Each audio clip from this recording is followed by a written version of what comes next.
Apa yang harus dilakukan jika kita masih terkena pembatasan monetisasi? Nah, ya kalian bisa simak ya, karena saya akan ngasih tips dan juga solusi apa yang harus dilakukan jika kita masih atau akun jika masih terkena pembatasan monetisasi. Jadi jangan lupa ditonton videonya sampai selesai teman-teman semua.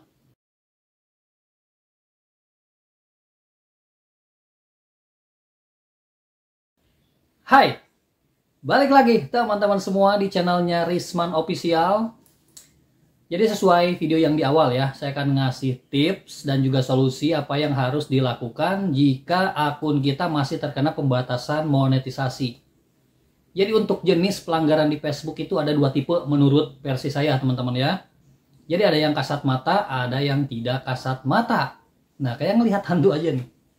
Jadi untuk pelanggaran yang kasat mata ini saya udah tulis ya, supaya saya nggak lupa. Kalau saya ngomong depan kamera seperti ini suka lupa teman-teman ya. Jadi untuk pelanggaran kasat mata ini, yang pertama itu penghapusan video atau bisa disebut kekayaan intelektual. Nah, kekayaan intelektual ini ada dua jenis juga. Ada yang langsung dihapus sama Facebook, ada juga yang dihapus karena ada permintaan ya dari pemilik hak cipta mungkin ya. Terus yang kedua, pembatasan profil. Nah, jadi kasat mata ini udah jelas nih pelanggarannya udah ada ya. Yang ketiga itu standar komunitas. Nah, sekarang untuk pelanggaran tak kasat mata, yang pertama itu konten tidak asli atau KTA. Terus PKM, pelanggaran kebijakan monetisasi, dan juga konten clickbait. Nah, untuk konten tidak asli ini kan kalian pasti udah tahu ya, nggak ada notifikasi. Jadi kalian bingung konten mana yang menurut kalian melanggar. Jadi untuk sistem deteksi ini teman-teman saya kasih tahu dulu untuk sistem deteksi di Facebook ini kalau kalian misalkan mengupload konten-konten melanggar ataupun konten orang lain, nah itu tidak langsung kedeteksi teman-teman. Jadi bisa 3 hari, bisa seminggu, bisa sebulan, bahkan beberapa bulan baru kedeteksi, baru kena pelanggaran. Ya itu yang namanya pelanggaran tak kasat mata ya. Jadi tidak langsung kena lah istilahnya. Jadi nggak ada langsung pembatasan monetisasinya kena. Jadi bisa nunggu dulu baru kedeteksi. Ya, itu teman-teman ya. Terus misalkan lalu konten clickbait nih. Nah, ini konten clickbait ini konten yang paling tidak disukai sama Facebook, teman-teman ya. Makanya kadang kalau konten kalian views-nya itu stuck di situ-situ aja ya. Misalkan kalian baru upload konten reel nih. Terus baru beberapa menit naik, lalu stuck, nggak naik lagi. Nah, itu harap dihindari konten-konten jenis clickbait teman-teman ya. Karena selain tidak direkomendasikan, paling tidak disukai sama Facebook untuk konten clickbait ini.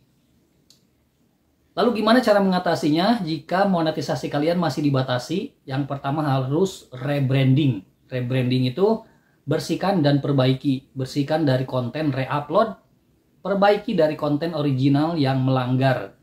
Ya, bersihkan dan perbaiki. Jadi saran saya di tahun 2025 ini, kalau kalian misalkan fokus awalnya membuat konten original, jangan disatukan sama konten re-upload karena bahaya teman-teman ya. Sekarang monetisasi udah banyak diperbaharui, otomatis aturan juga makin diperketat, apalagi sistem deteksinya ini nih. Jadi sesuai yang saya bilang ya, kalau kalian misalkan mengupload hari ini, konten re-upload misalkan ya, atau potongan film, gak kedeteksi hari ini, bisa seminggu, sebulan, 2 bulan baru kedeteksi, baru kena pelanggaran. Ya. Jadi cara yang mengatasinya yang pertama yang itu ya, rebranding. Bersihkan dan perbaiki. Bersihkan dari konten-konten re-upload, perbaiki dari konten original yang mungkin kalian melanggar, ada hal-hal sensitif, tidak pantas atau penggunaan audio yang diremix tapi yang melanggar ya, misalkan ada bahasa yang kasar atau tidak pantas, nah itu dihapus. Terus yang kedua seperti biasa mengupload konten buatan sendiri ya, konten buatan sendiri, terus suara sendiri. Jadi stop dulu, jangan menggunakan musik lisensi. Untuk musik lisensi ini kadang pro kontra ya, ada yang bilang boleh, ada yang enggak. Tapi kalau menurut saya, kalau kalian masih belum monetisasi, kalau kalian masih terkena pembatasan monetisasi, jangan menggunakan musik lisensi ya. Tuh, jangan dulu menggunakan musik lisensi, ingat. Terus cara atasi yang berikutnya adalah seminggu sekali atau 2 kali bisa live streaming. Nah, ini gunanya live streaming ini yang pertama biar mempermudah mengidentifikasi bahwa konten atau postingan yang kalian upload itu original karena langsung dibuat secara langsung. ya. Terus yang kedua, biar mudah mengidentifikasi bahwa akun ini digunakan oleh manusia bukan robot teman-teman ya. Jadi oleh kalian sendiri nih. Jadi itu bisa 1-2 kali live streaming. Terus yang ketiga, upload atau posting sewajarnya. Jadi jangan spam deh, misalkan kalian sehari berapa postingan atau berapa konten, nah itu harap lebih diperhatiin lagi ya. Bisa 1-2 konten aja yang diposting. Jadi biar nanti kelihatan kinerja dan hasilnya teman-teman ya. Jadi itu dihindari dulu untuk upload atau posting konten atau posting ya. Jadi jangan terlalu spam.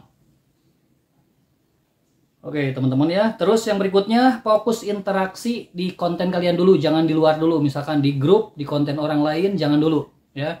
Fokus aja interaksi secara alami di konten kalian.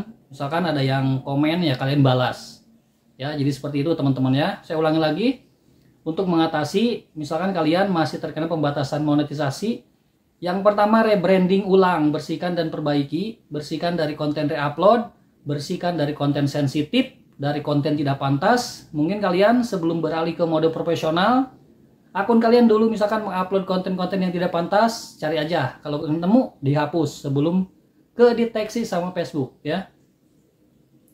Terus yang berikutnya apa? Upload konten original buatan sendiri, mulai dari konten dan juga audio. Lalu live streaming seminggu 1-2 kali ya. Yang berikutnya sehari diusahakan upload 1-2 konten aja, jangan terlalu kebanyakan ya.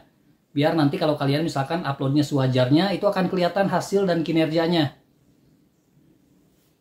Nah mungkin segitu aja teman-teman ya, mungkin udah jelas. Karena saya nih, balik lagi, sering lupa nih kalau saya bikin konten live streaming seperti ini.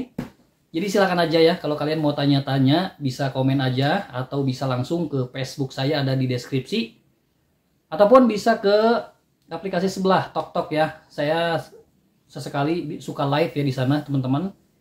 Username-nya Risman_100.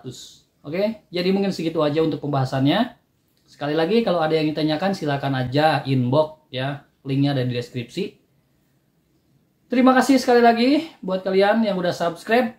Nantikan video tutorial baru lainnya. Wassalamualaikum. Grogi juga ya.